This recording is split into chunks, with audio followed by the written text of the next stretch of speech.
Awali ya yote tunamshukuru Mungu wa mbinguni ambaye ametupa uzima, ametuwezesha leo. Tulikuwa hapa na mkutano wa walipaada wote wa Mapibu, wanachama hai. Tumezungumza mengi, lakini pia tulikuwa na mkutano wa maandalizi ya bonanza letu ambayo itafanyika tarehe 2 ya mwezi wa 12 2025. Sasa moja ya mambo ambayo tutakwenda nayo katika bonanza hili ambalo litafanyika tarehe 2 ni tukio ambalo linakwenda kutuunganisha wanakata Mabwepande kama madereva wa pikipiki, kwa kuunganisha kwa pamoja, nguvu ya pamoja katika kuyatekeleza yale yote ambayo serikali wanahitaji tuyatekeleze sisi kama maafisa usafirishaji wa kata ya Mabwepande, hasa kutokana na tukio yaliyopita na pia maagizo ya mkuu wa mkoa wa Dar es Salaam aliyoagiza kwamba kuhakikisha kwamba madereva wote walioko katika mkoa wa Dar es Salaam basi waweze kusajiliwa na waweze kutambulika. Hivyo sisi kama kata ya Mabwepande tumekuja na mfumo ambao utakwenda kurahisisha jambo hili na kuhakikisha kwamba tunaweza kutekeleza maagizo ya mkuu wa mkoa kwa mambo makuu matano ambayo tunafanya kwenye bonanza hili. Kwanza, kuhamasisha amani. Pili, kuwataka madereva kwenda darasani kwa maana ya kusoma, kujifunza na kupata mafunzo ya usalama barabarani.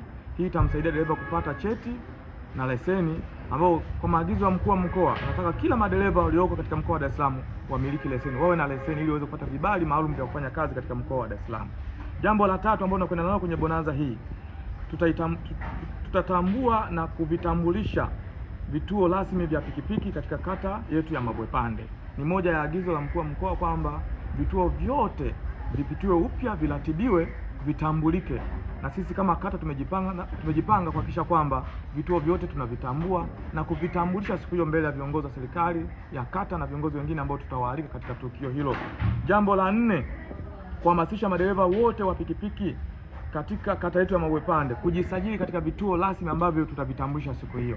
Hivyo sasa, baada ya bonanza hili hatuhitaji kuona dereva yoyote ambaye hana kituo. Na kupitia kongamano hili kubwa la madereva wa pikipiki kata ya Mabwepande, tunakwenda kuanza kutekeleza majukumu haya ya mkuu wa mkoa. Kwa Mapibu tumejipanga vizuri. Lakini jambo la 5 ambalo tutalifanya siku hiyo, kweli tuna ofisi ya kata ya Mapibu ambayo awali ilijengwa na vituo 28, lakini vituo kama 19 ambavyo viko nje ya Bunjubi, ambao ni miongoni mwa vituo ambavyo viko katika kata ya Mabwepande. Wenyewe tukuvishirikisha mwanzo, lakini sasa tumevishirikisha, na bahati nzuri mpaka sasa vituo viwili vimesha ya Mapibu.